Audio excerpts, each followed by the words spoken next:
Welcome back. All right, so the Edmonton Oilers, New Jersey Devils game that was early, and I didn't know if I was going to end up needing to take any notes on this, to be honest, the way the first period started to unravel. Normally I'd say unfold, but it really felt like both defenses were unraveling.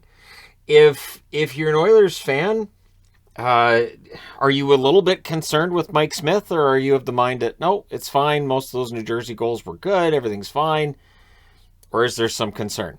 So, we'll see if Ken Holland sees any concerns here. There will be certainly some I told you so's if the goaltending ends up being an Achilles heel to the Edmonton Oilers this year. So it's Smith against Blackwood. Alain Nasreddine coaching the New Jersey Devils with rough in protocols. That likely could end up being a storyline coming out of this too. The idea that, I know there's New Jersey fans that aren't happy with Lindy Ruff. If they perform well under Nasreddine, it just is going to keep that narrative going. There's an early 2-on-1. Jack Hughes with a shot that saved. I think Hughes might have played his best game of the season today. Puljujarvi's then denied. The Devils go to the power play, and they score right away. They score from Hamilton and Bratt at 1:38 right off of the face-off win. This is 9 out of 10 games now where the Oilers have allowed the first goal. It's the same problem Vancouver was having early in the season. Now we're seeing the Oilers go through it. It's tough when you're chasing the game, but they chase it pretty quickly. McDavid ties it from McLeod and Ceci at 2:48. Game's tied. Not for long. Nico Hischier puts one in off Smith's leg. Nice deflection there for Hischier. Graves and Zaka with the assists at 3:05, and a nice play by Zaka that leads to that. So it's 2-1, and we're 3 minutes in. The Oilers try to answer again. The pond hockey is continuing. Defense is not existing. Hischier seeks another. Smith saves there. There's 14 shots in the first 5 minutes of this game. So they were on pace for 170, 180 shots in this game. It was ridiculous. Each team had 7 shots in the first 5 minutes. So it was pretty wide open. And I mean, these weren't shots from a long way out either.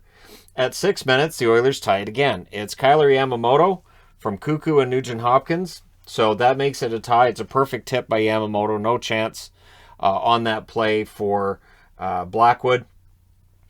Game settles down at 2-2. Severson has a blasted save, but at 11 minutes and 10 seconds, Dawson Mercer continues what's been a remarkable rookie season. He's been fantastic.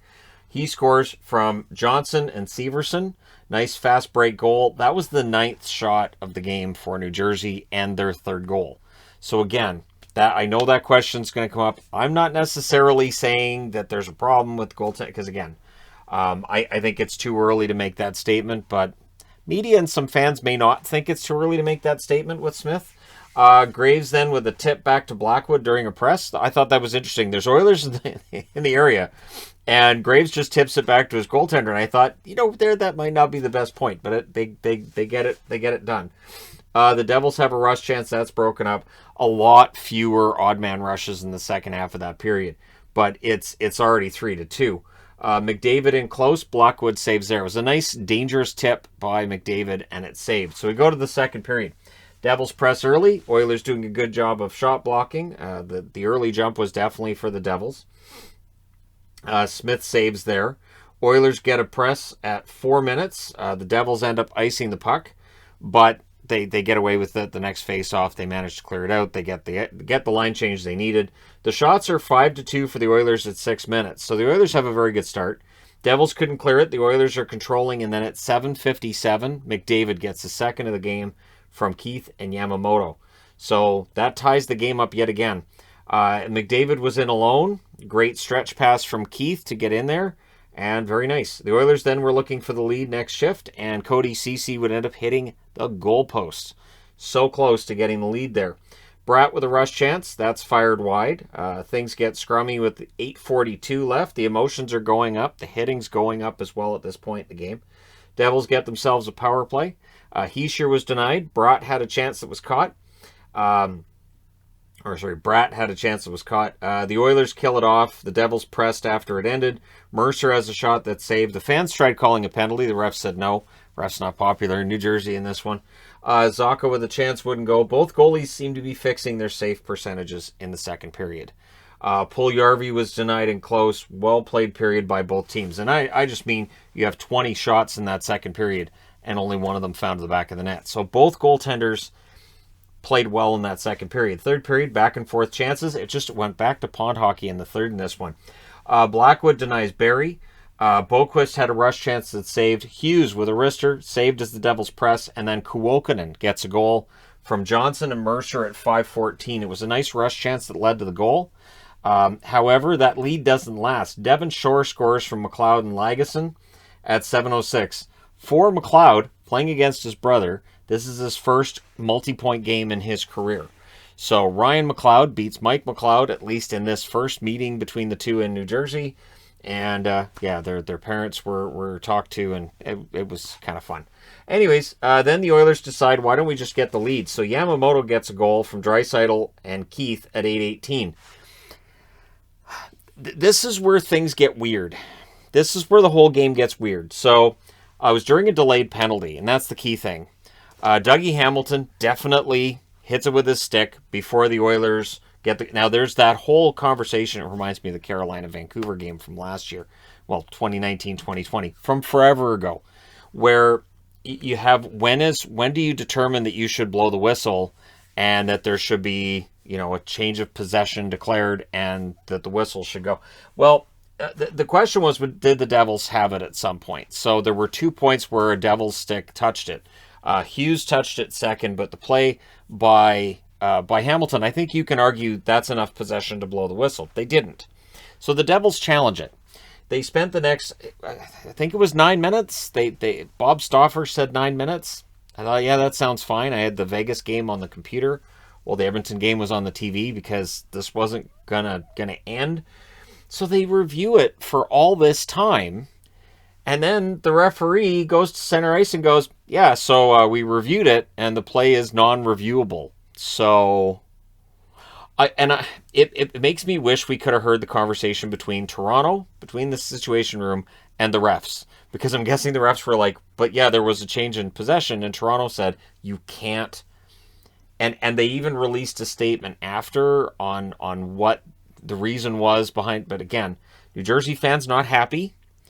And the fans in attendance not happy because that goal stands. And again, I'm in agreement that Hamilton, I thought, with him trying to clear it, that is enough normally under normal circumstances to warrant blowing the whistle and declaring a change in possession. And when you look at the fact that, Edmonton only had one power play in the whole game, I don't know that if that whistle blows and Edmonton gets that power play, if they would have scored. But it counts.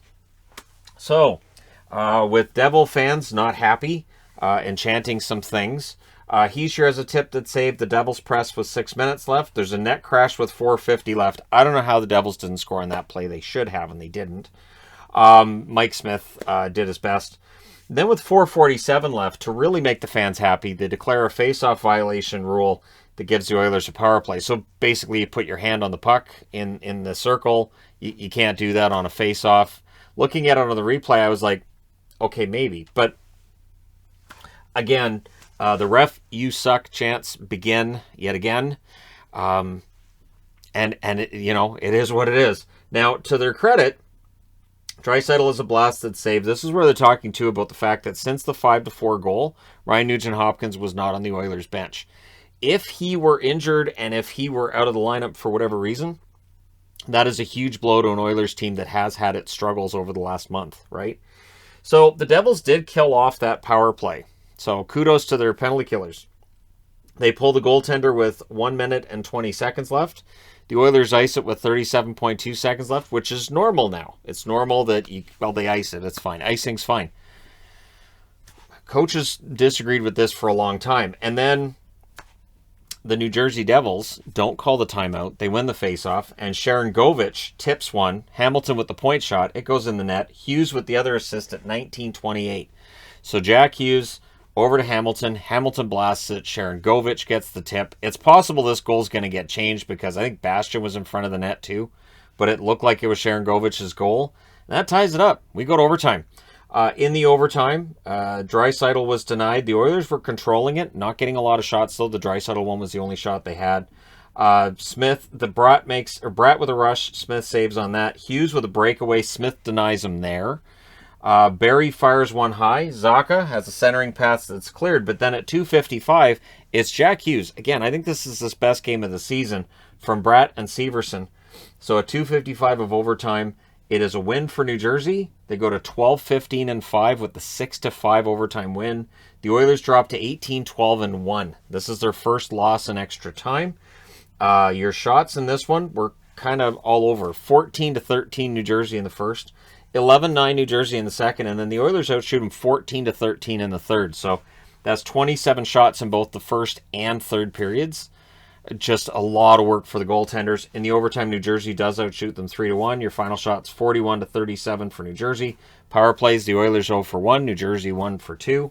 Hits were 16 each. It felt like it was more physical than that. Smith, 35 saves on 41 shots. Blackwood, 32 saves on 37 shots. And there'll be a lot of debate about the Oilers after this one.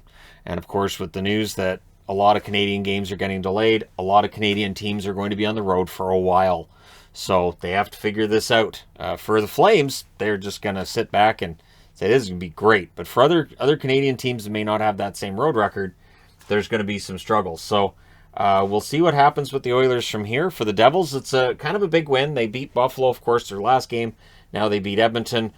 Are they starting to get themselves on a roll? We'll see in the coming games. But there you go. You guys are all caught up on this one. I'll be doing a review as well for the second game once that third period's done, and then we have 2 more games tonight. So let me know your thoughts in the comment section below as always. Don't forget to hit like and subscribe if you're browsing your way through. You just happened upon this video. Thank you guys so much for watching, for all your support. I will talk to you again soon.